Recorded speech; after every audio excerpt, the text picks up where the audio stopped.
This segment is brought to you by Traditions Parties and Events, a clean, chic, and cozy venue for any type of event. Your traditions must be celebrated.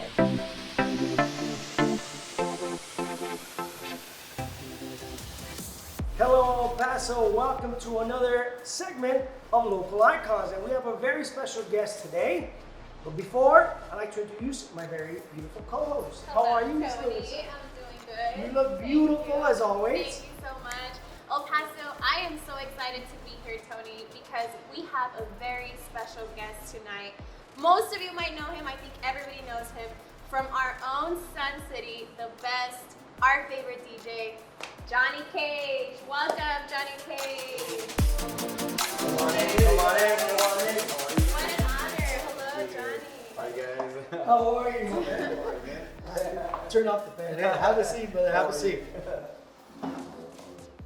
Johnny, you have so many projects. You do so much in El Paso. Everybody's kind of aware of everything you do, but I'm sure there's things that have not been told or said. People want to know, how Johnny Kage was made. Oh man. And that's what we're here to do. This show is designed to inspire and motivate Nice. locals, and you're definitely one of our local icons. Oh, thank you. I've had the pleasure to know you right Wow, about 20 known years. you for a while, yeah. Right about 20 Yeah. years. And it's definitely an honor. Thank you. Thanks for having Definitely me. an honor. I was talking to Johnny before, and I was telling him that he doesn't age because I've been following Johnny since I was in high school. I used to turn on 104.3 and just listen to you, send my friends shout outs. So we're totally honored to have you here. I Oh, know thank you. everybody's excited to hear your story. Thank you. Well, thank you for having me. Appreciate it. Absolutely. Well, let's start off with a very basic question. Of course. I mean, Scooter, a very basic question is, where is Johnny Kage from? Where was he born and raised? And siblings? Just a little bit of background on Johnny Kage. Born and raised here in El Paso. Lived here all my life. Lower Valley kid. I grew up in the Riverside area. I got my brother Julian and my sister Jamie. And I was raised by my grandparents. Just your typical barrio kid, man. That's what I always see myself as. You know what? Right before the interview started, you briefly said, how times were tough. Oh yeah. Growing up, you're Absolutely. from the Riverside area. Yeah. And nowadays, the Lower Valley is the low-income, Yeah. area. Yeah, it really is. And it was difficult. I grew up in Socorro, and things got better for me till later on. But I got to see the struggle my parents went through. Oh yeah. Tell us a little bit of what you kind of got to live and. It was like a lot of people here in El Paso that are born and raised. I mean, a lot of it was, poverty, man. I mean, I saw my parents struggle. I went to live with my grandparents. Thankfully, they, I think I credit them with really showing me everything that I have today, from the morals, respect, and the character and the drive that I have. It comes from them. Yeah, absolutely. Growing up in the valley, it's very humbling, especially when you don't have and you see everyone else around you getting. But back then, there wasn't so much emphasis on that. I mean, I know as long as our household had love, we had everything. Absolutely. It's funny. I always tell my friends, I was like, you wouldn't believe it if I told you there was days that it was, at our house, it was always three things that we ate. It was always tortillas, frijoles, and sopa. And if we were lucky, we had meat sometimes, honestly. And that's the way, I appreciate things more nowadays because I grew up like that. Yeah, you're absolutely right. It's not the same. The times are different. Oh, yeah. We were also talking a little bit about West Side. You're a West Sider, and you grew up in the Valley, but now a West Sider. Yeah. And cultures are very different. Absolutely, very different. People, I think our generation got to live, a whole different lifestyle. Yeah. Nowadays, whether you are going through hard times, but you have a phone. I mean, most people have a phone.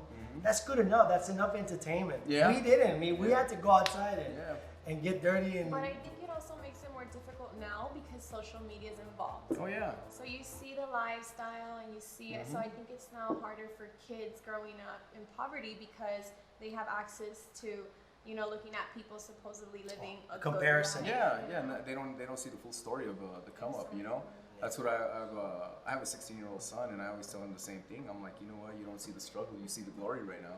But there's a lot of, in order to succeed, you have to fall a million times. Like I say, I mean, I've fallen so many times, but I've gotten myself back up. And you're absolutely right about social media, and everyone tries to live the life of the gram now, and it's not what it's about. Not everything's a fairy tale like that, as much as we wish it could be. That's Absolutely.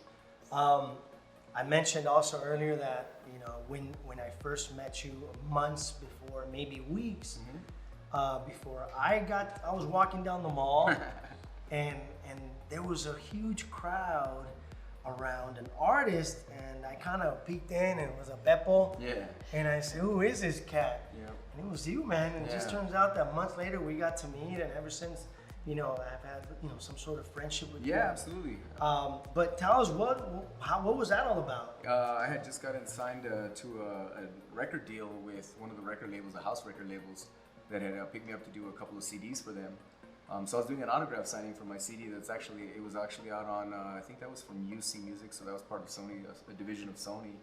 So I was out there, and from the get-go, I mean, El Paso, Juarez, and Las Cruces was showing me a lot of love. I started my DJ career in Juarez, so I mean, just the love that I got that day. I mean, I'll never forget. I did 2 autograph sessions at FYE for both CDs, and then of course life happened and things changed, man. I mean, we were talking about this how I was supposed to move out of El Paso then, and I don't know if it was the fate in the stars or what. I mean, but I stayed here, and it actually turned out much better for me. It did, and Larissa was saying, how kind of it was meant for the best, because you never know what could have happened, down the other path.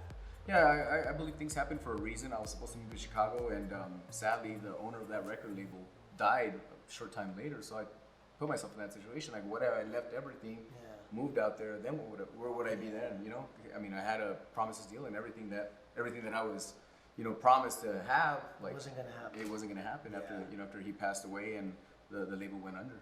Man, that's a good thing. And real quick, you say you started your career in Juarez. What clubs did you play in? Oh man, Give me your startups. I was a teenager, man. Let's go. No. You know what's funny is I was a teenager. I've always been attracted to music. My father's still a musician to this day. He has his own band. My aunt did radio. We grew up with Spanish music all the time. Every weekend I grew up to rancheritas and corridos and cumbias, and my grandma just jamming out, making tortillas. That's how I grew up. So music's always been in my blood. It's always been my calling. So when I was a teenager, we used to love to go party in Juarez, like our generation did. I was sneaking into the clubs at 13, 14 years old with a library card. So but believe it or not, it wasn't to go, get crazy. It was just to go listen to music. I loved the international, the European music that they were playing. I was so attracted to it. I was so drawn to it. So I started slowly getting into the DJing. I had a friend that had a set of turntables. I started watching, learned through him, and music was always calling me. Just something about it I was so passionate about. So I started DJing. Long story short, practice. I was a bedroom DJ. I did my quinceañeras, I did my weddings, I did discotheque stuff. With a disco down from the valley, shouts to Midnight Passion. I still remember the name. Yeah, I mean, so there I am, trying to learn the ropes and learn, and I'm glad I did that because I was showing myself how to play all sorts of genres. It's not just one style of genre that a lot of DJs get stuck to. So finally, when I was, I want to say about 15, going on 16, I started, trying my luck in Juarez. And first clubs that I started playing at, believe it or not, I'll never forget. I went up there with 4 crates of records. It was a place called, I think it was Cosmos. Went up there with all my records, 4 crates, set up our stuff, turntables. 4 records in, the owner comes up and says, "Get out of my club, you suck." Oh. Yeah. I was waiting for a really good story. Yeah. No, it was very humbling because, here I am, this kid thinking, oh, what, I got it together. Yeah, it's my shot, and 4 records in, and I was just like, but that, I didn't give up. I was just like, okay, go back to the drawing board. But yeah, it was a humbling experience, and that's because the style of music I was playing wasn't what they were used to. So it was very different. So going back to the drawing board made me realize, there's a lot of stuff that I gotta adapt to and change, and how am I gonna break into this, because it is a very tight circle when you get into especially in Mexico, when you get into the club scene. Absolutely. And then of course I later spawned on to get my chance to spin at Vertigo's. I actually, it's funny, I was doing a 20 below and it was here in El Paso at an old place. I just wanted to play. I mean, I was working for free, man. I wasn't getting paid. I was a teen. I was like, hell, I want to play. I want to be heard.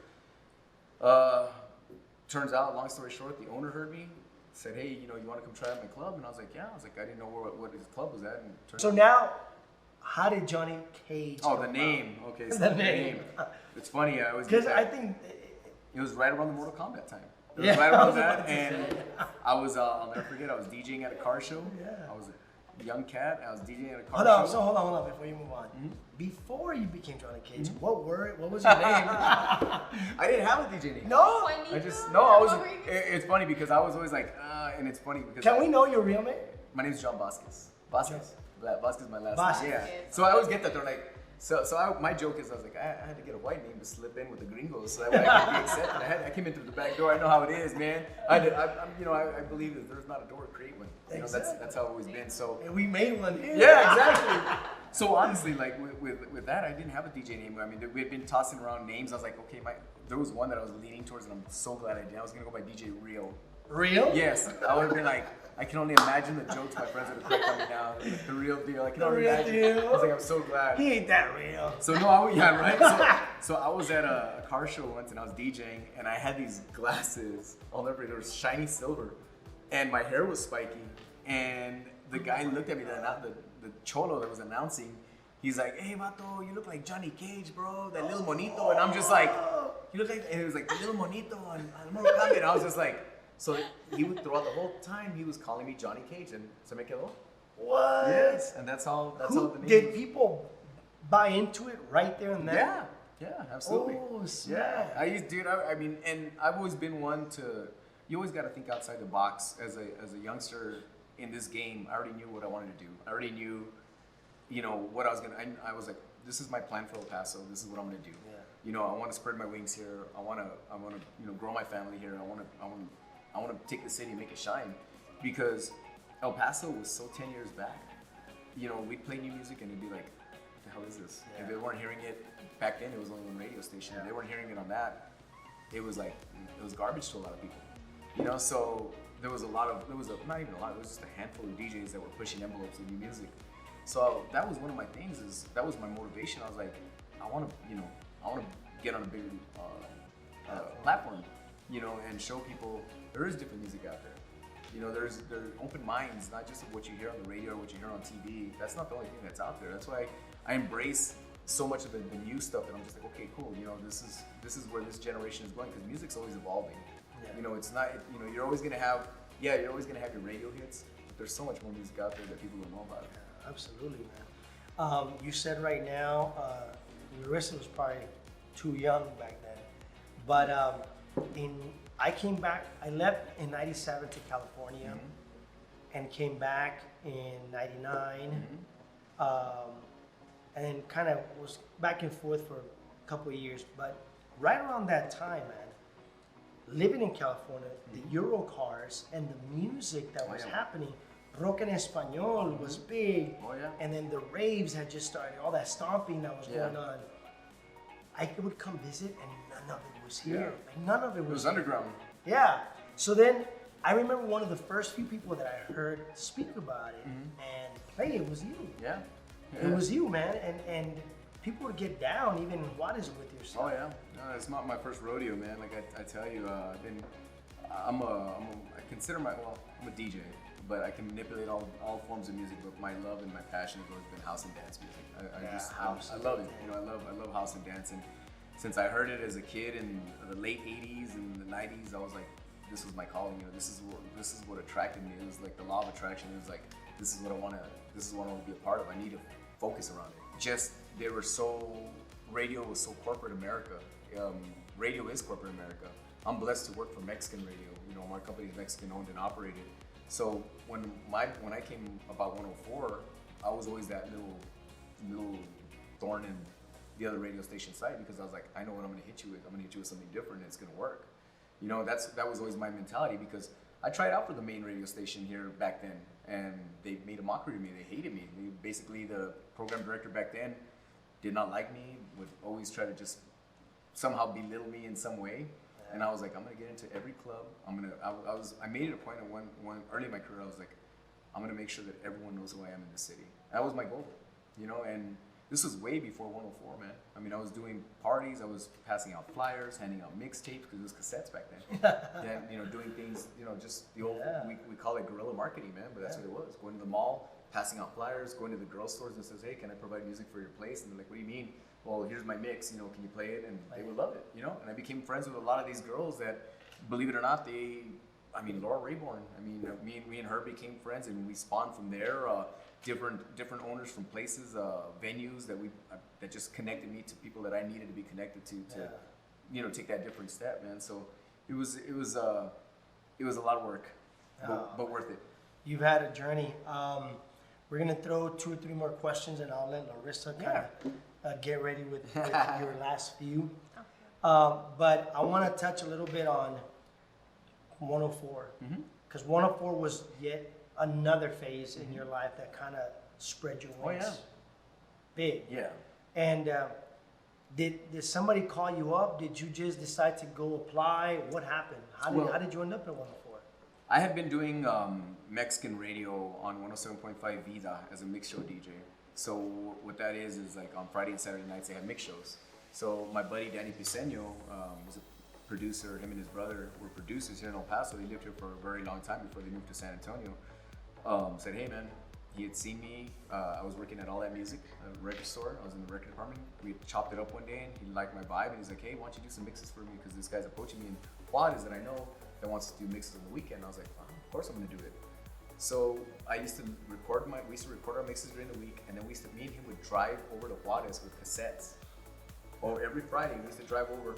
We used to take cassettes Friday and Saturday, tape them, and label them 1, 2, 3, 4, 5, and that was the hour that we're gonna get played on. Like the first one was the first mix that started at 9. So I did that for many years.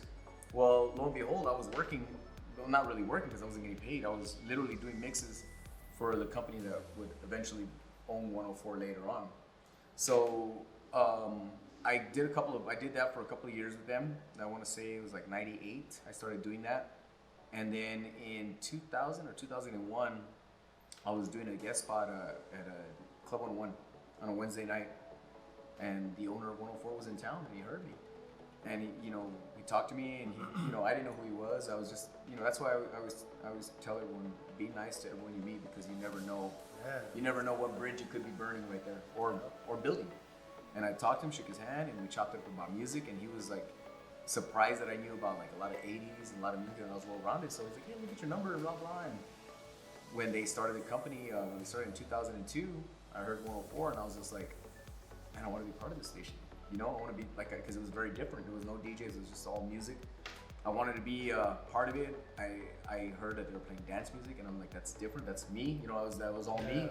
So I did everything in my power, believe it or not, to try and get an audition.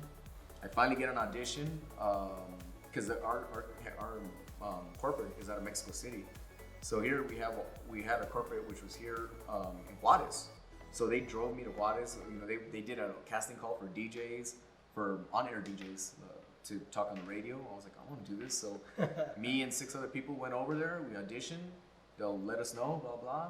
2 weeks later, I got a phone call saying, thank you for auditioning. We appreciate you, but we're going to go another route. What? Yeah, so, I was passed up again. There's another story that I thought I was going to be like. Yeah, no, I was passed up again, man. So, I mean. It's what made him grow. Yeah, it did. It made me stronger. It's every knockdown like that just told me, don't give up. Yeah, and I told myself, I'm still going to get on that station. I don't know how I'm going to do it. I'm going to get on that station. So lo and behold, I would, write to them, email, literally whatever I could do, write to them, email them, send them letters, whatever I was doing, dropping out mixtapes. So finally, the first person that they hired to be on air was a girl named Star, and she was from San Francisco. And San Diego. She came, the owner remembered me. He's like, hey, there was this young guy there that really, blew my mind when he DJ'd. She's like, look for him. Made contact. She was like, hey, well, would you like to do our weekend mixes on 104? So I was like, absolutely, So there I am doing 6 hours of music, Fridays and Saturdays, but they weren't allowing me to put my name on there. So you were hearing my mixes, but there was no name drop on there. It was just mixed music, Jeez. Yeah, so then 2 years later, I did that for probably about 2 years. And then it was in 2003 or 2004 when we launched. They officially offered me the night position to do nights from 7 to 11 p.m. on 104, and I took it. And that was the first radio, first time ever I had talked on radio mix shows, but talking on the radio is very different. You have to really fine tune yourself. You gotta know, it's quick and to the point. Yeah.